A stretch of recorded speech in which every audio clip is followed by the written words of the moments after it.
Znano sta dve glavni predvolilni zgodbi te vlade, da bo seveda se umaknila iz gospodarstva in da seveda bo preprečila klientelizem, korupcijo.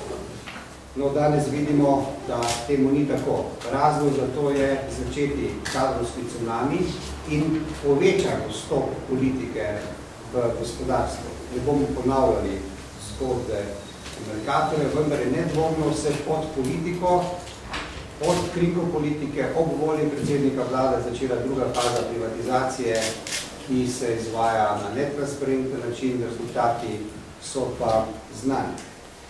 Danes imamo zgodbo, kjer se je zaključila na nek način privatizacija Istrabenza Laškega, kjer imamo precejšnje probleme z dokapitalizacijo Nove Ljubljanske banke, ni znano, kako je z dokapitalizacijo Nove kreditne banke Maribor, in vlada pospešeno, brezvestno, hitro razprodaja pozavarovalnico Sava preko javne ponudbe. V tej zvezi smo pred več kot mesecem dni postavili zelo jasno vprašanja ministru za finance z željo, da bi vlada v razpravi o odgovorih na postavljeno vprašanje se zamislila, ali je način lastninskega preoblikovanja pozavarovalnice Sava res najboljši. Poznano je, da je pozavarovalnica Sava ena najboljših naložb v slovenski odškodninski družbi in slovenska odškodninska družba očitno mora hitro prodati pozavarovalnico Sava, ker se pospešeno v volilnem letu izplačuje denacionalizacijske obveznosti. Stroka je ocenila to prodajo kot napako in seveda ta prodaja ne bo izvršila tistega, kar je navadno potrebno v privatizaciji, to pa zagotoviti razvoja pozavarovalnice Save. In predlagam, da kolega Križanič na to še prekomentira, potem pa bom sam seveda še komentiral odgovore na vprašanja, ki jih je postavila vlada. Najlepša hvala, lepo pozdravljeni. Jaz sem tu v bistvu v svojstvu bivšega regulatorja oziroma predsednika strokovnega sveta Agencije za zavarovalni nadzor. V tem smislu sorazmerno dobro poznam delovanje slovenskega zavarovalnega sektorja, tudi trga. In v tem okviru pač ocenjujem pozavarovalnico Sava kot enega od poslovnih biserov. Edino pozavarovalnico, ki je ostala v tranzicijskih državah, se je tudi okrepila v dosti neugodnih razmerah in je obenem zagotovila sorazmerno gladek prehod tudi manj uspešnih slovenskih zavarovalnic v sodoben način delovanja tega sektorja. To je na to, da je prevzela pomembne lastniške deleže, nekje skoraj 100% cilja, druge pa zelo velikega zavarovalnica Maribor in je preko delovanja v nadzornih svetih vplivala tudi na uspešno delovanje teh zavarovalnic.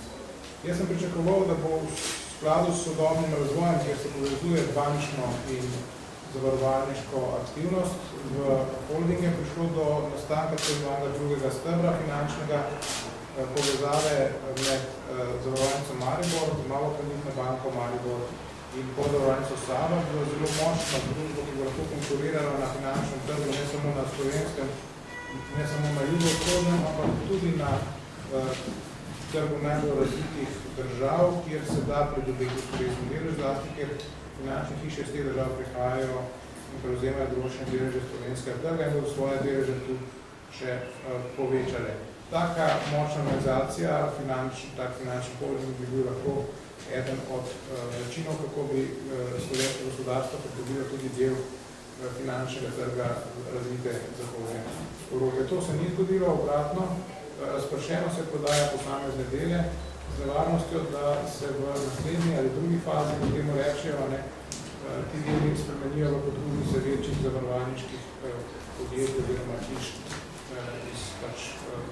iz konkurenčnih zavarovalnic. Zdaj, kako to preprečiti v tem stanju, kaj bi lahko predlagal? Izkušnje iz privatizacije Nove kreditne banke Maribor kažejo, da je interes prebivalstva za investiranje v take finančne inštitucije vendarle velik Tudi prodaja naprej v glavnem ne teče, čeprav je bil nakup izveden sorazmerno ceni. V Pozavarovalnici Sava je bila cenitev postavljena precej više, se pravi, v bistvu, če primerjamo njihov preliv premij, a ne preliv premij, če primerjamo njihov sklad, s katerimi varujejo varno poslovanje.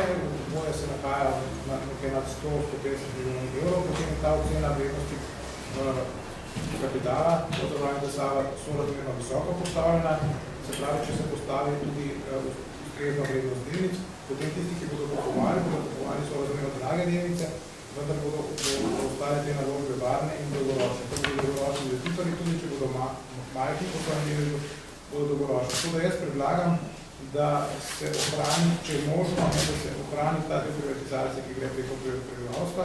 Tisti del, ki bo šel preko pojmovanih obveščenih investitorjev ali pa skladov iz Kajmanskih otokov, se pa vendarle prekine in se pusti tem skladom, da investirajo tam, kjer je smiselno, se pa kratkoročne hitre naložbe in potem tudi kratkoročni hitri beg, ko se odloča, da te naložbe niso več kratkoročno smiselne. To so čisto koristni skladi, da ne sodijo v tako strukturiranje lastništva za slovenski narod, kot pomeni inštitucije, tudi Pozavarovalnice Sava. Vlada, ko je dobila vprašanja, ki smo jih postavili, ni razmišljala na način, ko ste ga ravno kar slišali. Ni se vprašala pravzaprav, kaj želi z prodajo Pozavarovalnice Sava. Vlada je samo sledila temu, da ima sod očitno likvidnostni problem, ker se pospešeno izvaja denaturizacija v volilnem letu in nadaljuje to prodajo. Pozivamo vlado Republike Slovenije, pozivamo predsednika vlade, ki se očitno niti ni seznanil z odgovorom, ki so ga pripravili na Ministrstvu za finance na postavljeno vprašanja, da razmisli in izvede samo to kapitalizacijo v delu, ko se to prodaja malim delničarjem, da pa seveda prepreči, da bi preko nadaljne prodaje se strani podočenih investitorjev nekim seveda tujim zavarovalnicam, Pozavarovalnica Sava v nekaj letih postala čisto navadna podobnica.